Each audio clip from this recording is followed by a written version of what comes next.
Hace 15 años, más precisamente el 10 de mayo de 2007, un poco incrédulos, asistíamos a la puesta en funcionamiento de uno de los proyectos más ambiciosos del Uruguay moderno, el Plan Ceibal. Originalmente todos entendimos que era importante que cada niña y niño tuvieran acceso a herramientas informáticas, a una computadora, aunque tal vez no confiábamos en que se lograría el despliegue que hoy tenemos. Vamos a recorrer la trayectoria, el presente y los desafíos que propone el Plan Ceibal. Bienvenidas y bienvenidos a Sobre Ciencia, divulgando el Uruguay de la investigación y el conocimiento.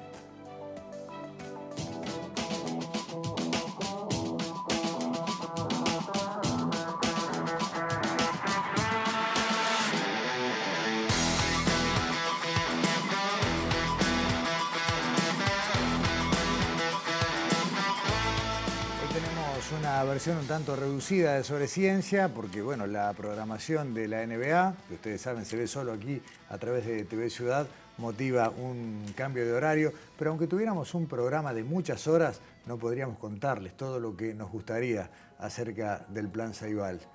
Todo empezó en Cardal, departamento de Florida, con las recordadas XO, aquellas notebooks verdes y blancas que parecían de juguete y sin embargo abrieron ventanas al mundo.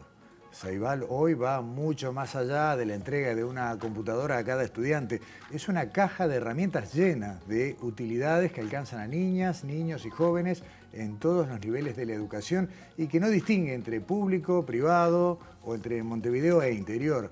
Y que además fue clave para soportar a todo el sistema educativo ante las restricciones que marcó la pandemia. Vamos a repasar estos 15 años y sobre todo a contarles qué está consiguiendo hoy el Plan Ceibal con niños y jóvenes de nuestro país. Recibimos en estudios a la ingeniera Fiorella Jaime, gerenta general del Plan Ceibal. Fiorella, bienvenida a estudios. Muchas gracias. Tú estás en el Plan Ceibal desde el minuto cero. Así es. Yo trabajaba en el LATU. En ese momento era la jefa del departamento de electrónica del LATU. Y cuando surge Ceibal, se le encomienda al LATU la implementación técnico-logística del plan. Y bueno, en eso de armar equipo, arranqué al principio contratamos 8 pasantes, estudiantes avanzados de las carreras de telecomunicaciones y de computación para preparar lo que era el contenido de las máquinas, todo el software que corría en las máquinas, adaptarlo. Eran máquinas que estaban recién saliendo en el mundo, todavía no estaban estables, y todo el tema de las redes Wi-Fi, que tuvieran el acceso a Internet. Entonces el primer desafío fue ese equipo que se formó ahí en marzo de 2007, llegar al 10 de mayo con todas las instalaciones prontas y funcionando en la escuela de Cardal. Después hubo que, entre muchas otras cosas que hubo que aprontar, garantizar que en un tiempo razonablemente corto todas las escuelas del país, incluyendo algunas que no tenían luz eléctrica, tuvieran acceso a Internet y Wi-Fi. Sí, esa primera etapa, te diría del 2007 al 2009, fue una etapa de despliegue masivo. Entre 2007 y 2008 entregamos máquinas y conectividad en todo el interior, y 2009 fue Montevideo, que se había dejado para el final. Sí, un ritmo bien fuerte, ¿no?, de despliegue. ¿Qué pasaba cuando llegaban al interior? Porque tú estuviste bastante vinculada, ¿no? Hablabas recién al tema redes, al tema de despliegue de la conectividad. ¿Qué pasaba cuando llegaban?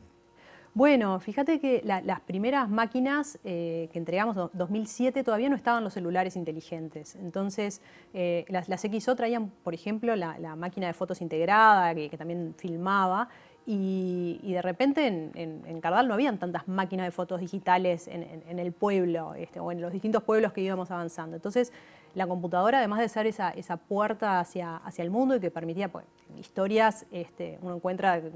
Cada persona tenía su historia, ¿no? Desde quien tenía capaz que a su padre en otro país y se podía comunicar de esa forma, en forma asidua, o gente que te contaba, bueno, cómo habían encontrado de repente alguna oportunidad laboral a través de la máquina, pero a veces eran cosas tan sencillas como sacar fotos o filmar eventos. Era un gran cambio, y sobre todo eso, ¿no?, el de la masividad, o sea, todos tenían, todas las casas tenían ese acceso, esa máquina. Entonces las historias sí, muchísimas. Me vino a la mente mientras te escuchaba otra postal de esa época, que era en las plazas de las ciudades y los pueblos, que también, o en los puntos donde había una conectividad Wi-Fi, a los niños reunidos, ¿no? Uno los veía sentaditos en las plazas con las computadoras. Imágenes, bueno, hoy, como decís vos, la tecnología de alguna manera abrió esas herramientas también, pero eran fotos postales de un momento. Sí, impresionante además las cosas que iban descubriendo los chiquilines solos, sin que nadie se las dijera, ¿no? O sea, eso creo que también es parte de lo que desarrolla, esa forma de pensar también que desarrolla el tener una computadora. ¿Los niños, las niñas se adueñaron antes de la tecnología que los docentes o que los adultos? Sí, sí, a ver, acá hay varias discusiones y durante mucho tiempo se habló de los nativos digitales. A ver, hay una afinidad que las generaciones más jóvenes tienen con la tecnología, ya de por sí, más ahora todavía con el tema del celular, que en ese momento todavía no estaba, pero hoy por hoy más notorio, no quita que la orientación tiene que provenir del adulto. Más allá de que instrumentalmente no sepa el que le diga, mira, es con tal botón, no es con tal tecla, o lo resolvés de esta manera, el para qué y el cómo siempre son los adultos que orientan, en la familia y en la escuela. Y sacarle el jugo en esa primera etapa, que requería obviamente de ese para qué y de la interacción activa del docente, requirió también mucha capacitación y si se quiere, una expresión rara, pero la evangelización, ¿no? Convencerlos, hacerlos socios del plan a cada uno de los docentes. Sí, yo creo que también, bueno, son procesos, muchos docentes, nos pasó en Cardal, así con la primera generación, que teníamos alguna maestra que había dicho, bueno, me voy a jubilar porque ya estoy en edad y no sé si estoy pronta para este desafío, y empezó a hacer los trámites cuando se enteró que iban las computadoras para ahí, y cuando vio los progresos que estaban haciendo sus estudiantes en lectura, a partir del interés que les generaba las máquinas, dijo, no, yo me voy a quedar este año en retiro. Entonces, esas experiencias pasaron, muchas veces viendo lo que lograban, que muchas veces a través de la motivación o del interés que generaba en los chiquilines, también motivaba a los docentes a probar otras cosas y animarse. Y muchas veces veíamos en las clases una dinámica docente que mostraba ese rol del docente propiciando un espacio de aprendizaje, donde capaz que no sabía resolver algo, pero decía, bueno, a ver, ¿quién sabe hacer tal cosa? Entonces ahí iba como generando los equipos, iban trabajando los problemas, iban resolviendo las cosas, y de repente la maestra ahí en ese caso no sabía cómo se resolvía un tema en particular, pero no era lo relevante, no era que tuviera que saber todo. Lo relevante era que sabía generar esas dinámicas de aula que hacían que lo demás fluyera y que el conocimiento fluyera. Hoy en una clase, por ejemplo, de cuarto de escuela, por poner un ejemplo, que eran los que recibían estas primeras XO, ¿qué están recibiendo?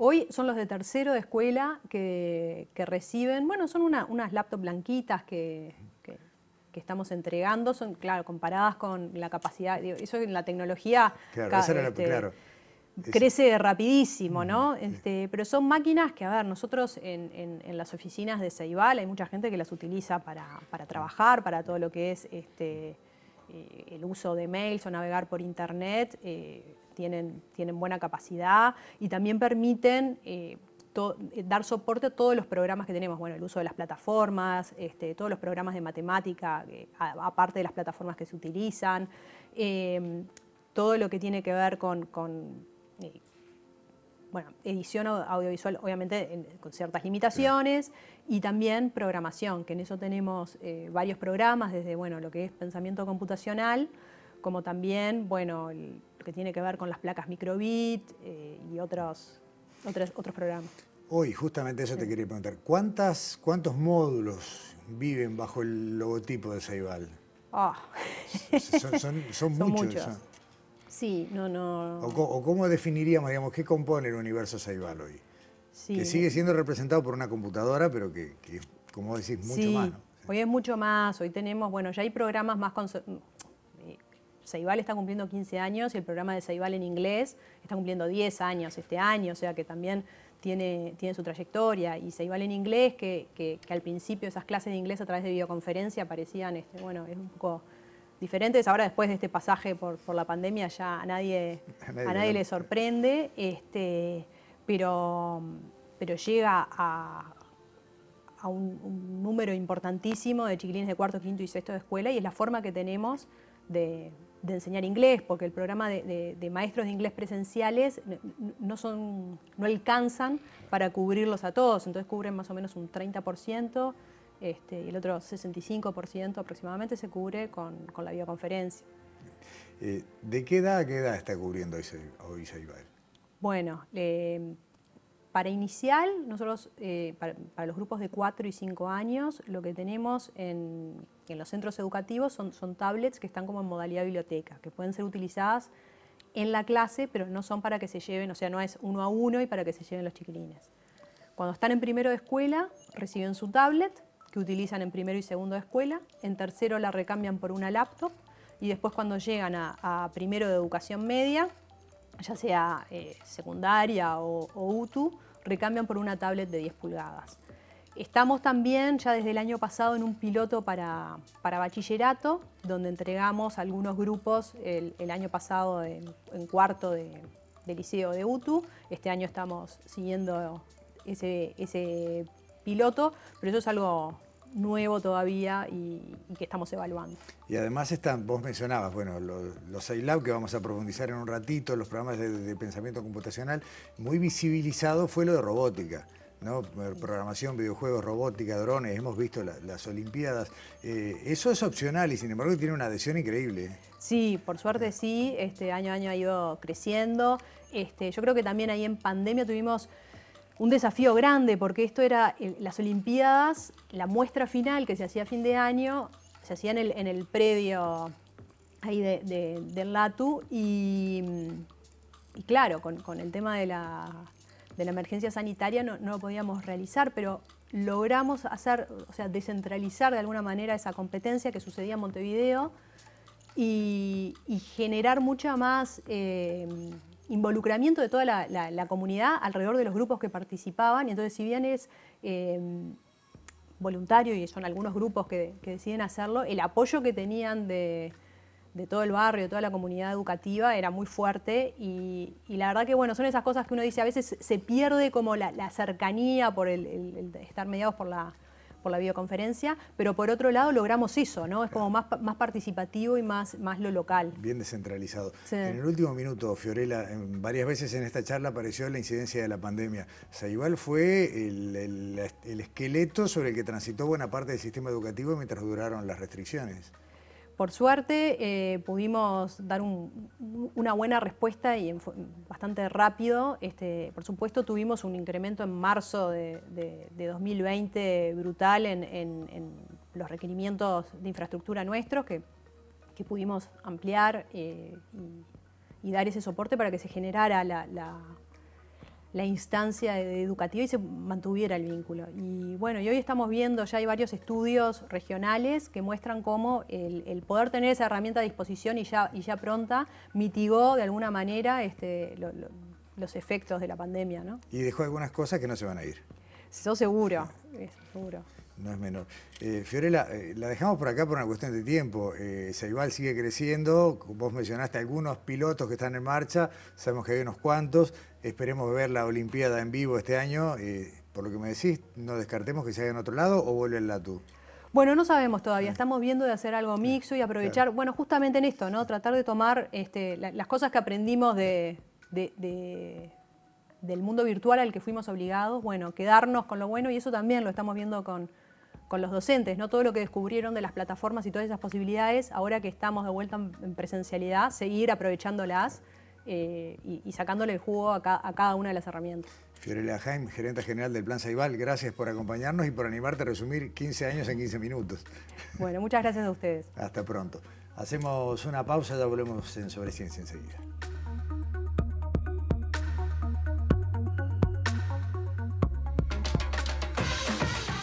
Presentó Montevideo Shopping. Siempre contigo.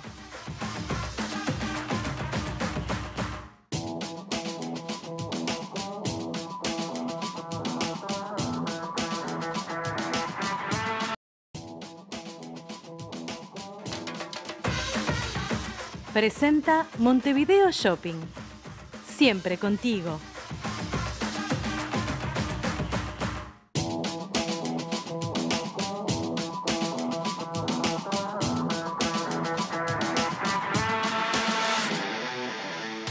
Como les decíamos, tenemos una versión reducida de Sobre Ciencia. Hoy en un ratito arranca una nueva fecha de la NBA y por eso tenemos un programa que cuenta en estudio solo con Alexandra Perrone. Alexandra, bienvenida. ¿Cómo estás? Hola, buenas noches para todos. Sí. Y bueno, ya la semana que viene vamos a estar los tres nuevamente. Lamento comunicarte que la semana que viene no vamos a estar al aire porque también tenemos fecha de NBA en el horario de Sobre Ciencia, pero en la próxima edición sí vamos a estar junto a Daniela Hirschfeld también en estudio.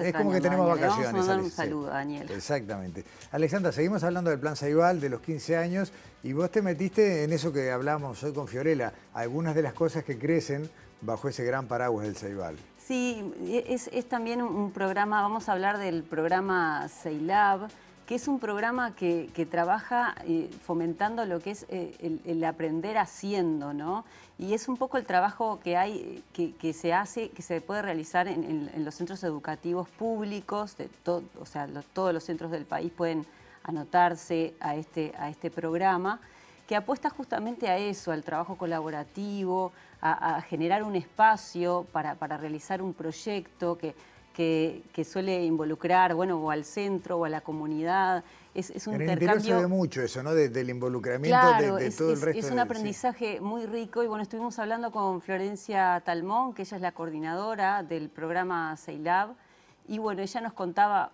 qué es el programa, cómo se pueden acercar los centros, qué necesitan los centros educativos para poder participar, cómo se realiza el trabajo a lo largo del año.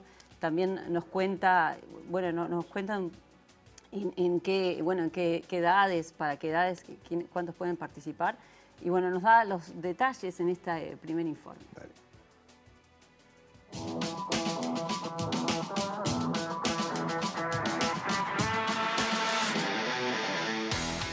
El programa CEILAB de Plan Ceibal es un programa que trabaja con centros educativos públicos de todo el país.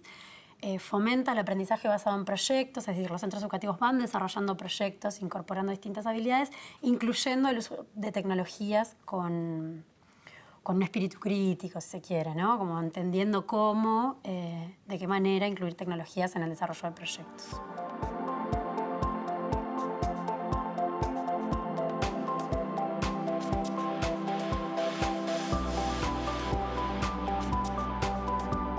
El programa CEILAB, además de trabajar en acompañar, digamos, el desarrollo de proyectos, implementa lo que llamamos espacios para hacer o espacios makers, que son espacios colaborativos donde se aprende, se investiga, se crea, se usan las tecnologías. ¿Sí? Son espacios que buscan de alguna forma generar nuevas formas de aprender, nuevas dinámicas, el entorno, digamos, nosotros creemos que el entorno y la distribución tanto de los muebles como de los elementos que allí están presentes genera como nuevas situaciones de trabajo, nuevas formas de colaborar. Entonces, bueno, el programa, además del acompañamiento en el desarrollo de proyectos, implementa estos espacios de creación en centros educativos. En primaria trabajamos con cuarto, quinto y sexto de primaria. En educación media principalmente trabajamos con ciclo básico, tanto de secundaria como de UTU. Y los centros de primaria tienen que tener además la característica de estar trabajando con otro proyecto de abordaje de Plan Ceibal, ya sea pensamiento computacional, red global de aprendizajes, etc. Y en educación media no hay requisitos específicos de otros programas, ¿sí? Y después además están los requisitos espaciales, si se quiere, los requisitos físicos que tiene que tener el centro educativo en sí. Cada centro educativo que participa del programa recorre las mismas etapas que se desarrollan a lo largo de un año. Hay una primera etapa que se llama empatizar y definir, que es esta primera etapa de indagación, donde los estudiantes están investigando su problema, definiendo cuál es ese problema, a quién afecta en la comunidad, contactando expertos externos que quieran entrevistar o que quieran acercarse. Después hay una segunda etapa que es de ideación, que se llama idear, que es, bueno, con toda esta información que yo recabé y todos estos datos que fui tomando, ¿qué propongo? ¿Qué propuestas existen? Y ahí se busca que sea una fase muy creativa, con muchos bocetos, con ideas muy locas que después va a haber que bajar a tierra. Y una tercera etapa de prototipar y testear, que es poner manos a la obra y hacer cosas, ¿no? Hacer los prototipos, probarlos y corroborar a ver si le dimos respuesta, le dimos solución a aquel problema que nos habíamos planteado en la primera etapa. Y después viene una etapa final de cierre, de evaluación, de difusión, donde se generan videos, pósters, ferias de fin de año, etc. Ese recorrido lo transitan todos los centros educativos, ya sean de pre-CEILAB, digamos esos centros nuevos, como todos los centros que después forman parte del programa, tengan o no tengan su aula implementada. ¿Sí? Es un recorrido que se hace de la mano de un mentor de nuestro equipo y que se hace a lo largo del año para todos los centros por igual.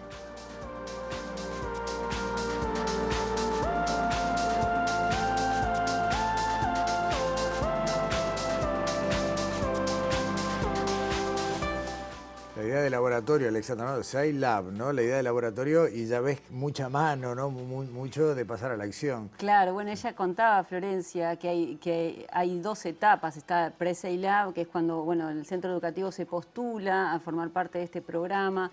Tiene que ser un mínimo de 3 docentes, con 5 alumnos. Bueno, allí ya se les da un kit con material para hacer maquetas, con una guía metodológica, se le da también cursos a los docentes para... Déjame decir algo, ¿no? Vos lo dijiste recién, ¿no? El centro postula y casi todo lo que pasa, salvo la parte básica del CEIBAL, que es unánime para todo, tiene una gran participación de docentes que dicen, bueno, sé que ustedes cuentan con esta herramienta y quiero que mi grupo participe y sumarlo. Y la iniciativa viene del responsable del establecimiento educativo. Y eso a veces no lo valoramos, ¿no? El impulso que ese docente, esa maestra o profesor le está metiendo al grupo. Claro, bueno, tiene que ser, como decía, un mínimo de 3 docentes y también, ahí nos decía Florencia, que hay más de 100 centros educativos que forman parte de este programa. Y bueno, están los pre-CEILAB, que es cuando le dan ese kit de iniciación, y están ya los CEILAB instalados, los centros educativos que ya tienen que disponer de un salón para que ya sea como el laboratorio que queda como insumo del centro educativo, ¿no? Bueno, Florencia nos cuenta ahora en la próxima parte del informe todo lo que aporta el programa CEILAB al aprendizaje, ¿no? Nos hablaba justamente del rol del docente, que ya no es el centro es el estudiante, ¿no? Y también esto del ensayo y error, como decías tú, el manejar, el hacer un proyecto, el que no salga mal, volver a empezar, bueno, el trabajo en equipo, ¿no? La empatía, bueno, es muy rico todo lo que aporta el programa CEILAB y bueno, nos lo cuenta Florencia.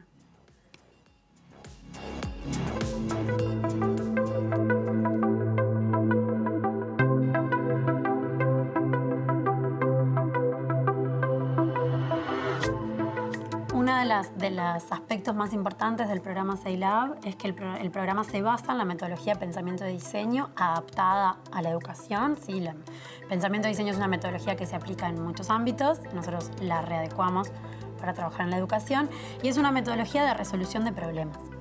El colectivo de estudiantes atraviesa distintas etapas de reconocimiento de un problema, de investigación, de propuesta de soluciones y de generación de prototipos, incluyendo la tecnología, en donde siempre hay ensayo y error. Y el ensayar y el errar, ¿no? El probar cosas y que no salgan y que haya que seguir intentando, es una parte clave del proceso de aprendizaje, ¿no? Quizás donde además se apalancan mucho de los aprendizajes cuando nos equivocamos y tenemos que volver a intentarlo. Mediante el hacer, el estudiante como que va incorporando y desarrollando habilidades transversales más allá de los conocimientos específicos, ¿no? Entonces, en el hacer por proyectos y en el aprender haciendo, digamos, no solamente se aprende con las manos y con la cabeza, ¿no? Se aprende en esos procesos híbridos, en esta mixtura que es donde se genera el aprendizaje profundo. Es interesante en esta forma de trabajo ver cuáles son los roles que se van dando en el equipo, ¿no? Porque el rol del docente muta, digamos, o cambia hacia un rol de facilitador porque el estudiante está en el centro del proceso de aprendizaje, ¿no? Lo central de este tipo de procesos es que el aprendizaje está centrado en los intereses del estudiante, digamos, y es un proceso guiado, la centralidad está en ese aprendizaje del colectivo de estudiantes.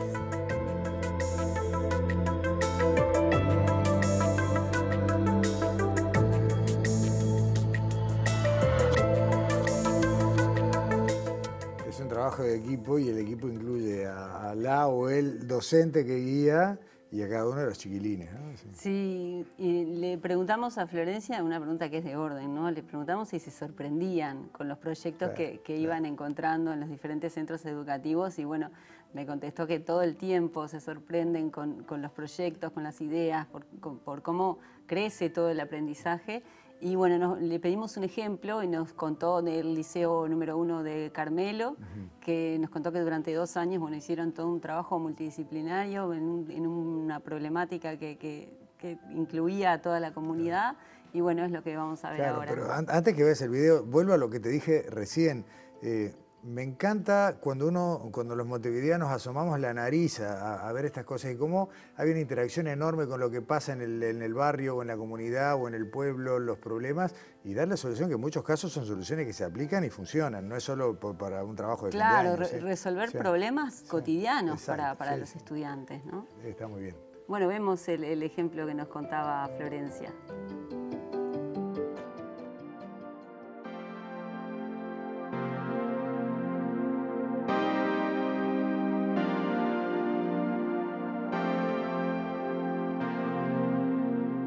Tenemos un montón de ejemplos porque cada proyecto es único y diferente. Los proyectos de centro siempre terminan siendo muy distintos. Un caso muy icónico para mí fue además un centro que progresó positivamente desde que entró al programa. Es un liceo de Carmelo, que en el primer año trabajaron con muy poquitos estudiantes, la pandemia los había afectado mucho. En su primer año como Pre-Seilab. Decidimos que tengan un segundo año como Pre-Seilab y ahí tuvimos una conversación de, bueno, cuántos estudiantes impactar y cuántos docentes involucrar, y en ese caso lograron elaborar un proyecto vinculado al tránsito en Carmelo. Propusieron trabajarlo desde distintas asignaturas, desde historia, desde biología, desde informática, desde química. Se involucraron muchos docentes de distintas asignaturas y terminó siendo un proyecto muy rico porque los propios estudiantes detectaron 6 problemáticas o 6 temáticas para abordar del tema general del tránsito. Y trabajaron desde la medición de polución sonora, de contaminación ambiental con sensores específicos que nos pidieron a préstamo además, hasta haciendo sketch y teatro de cómo prevenir accidentes de tránsito. Fue un proceso muy rico, elaboraron maquetas con LEDs, con placas, o sea, realmente fue un proceso muy rico de trabajo donde los estudiantes se compenetraron muchísimo, donde los docentes se comprometieron muchísimo y donde además trabajaron en un proyecto que afectaba a la comunidad local, en una temática que afecta a toda la comunidad, no solamente al centro educativo. Entonces, ese tipo de proyectos son muy ricos, nos sorprenden, nos alegran y nos dan ganas de contarlo y mostrarlo todo el tiempo. Desde el lado anecdótico, Alexandra, me gustó la maqueta del puente giratorio de Carmelo, estaba divina. Sí, bueno, ella ponía justamente ese ejemplo que digamos, reúne todo el objetivo de Seilab, ¿no? Y también nos decía que, bueno, que hay un mentor de Seilab que va acompañando cada proyecto de cada centro educativo y que justamente nos contaba también que los chiquilines les mandan videos, les cuentan anécdotas de cómo va el proceso, ¿no? O sea, se involucran realmente al 100%. Está muy bien. Alexandra, cerramos por acá por hoy y de alguna manera te despido a vos y cerramos el programa también. Ahí está. Así que bueno, gracias por el informe.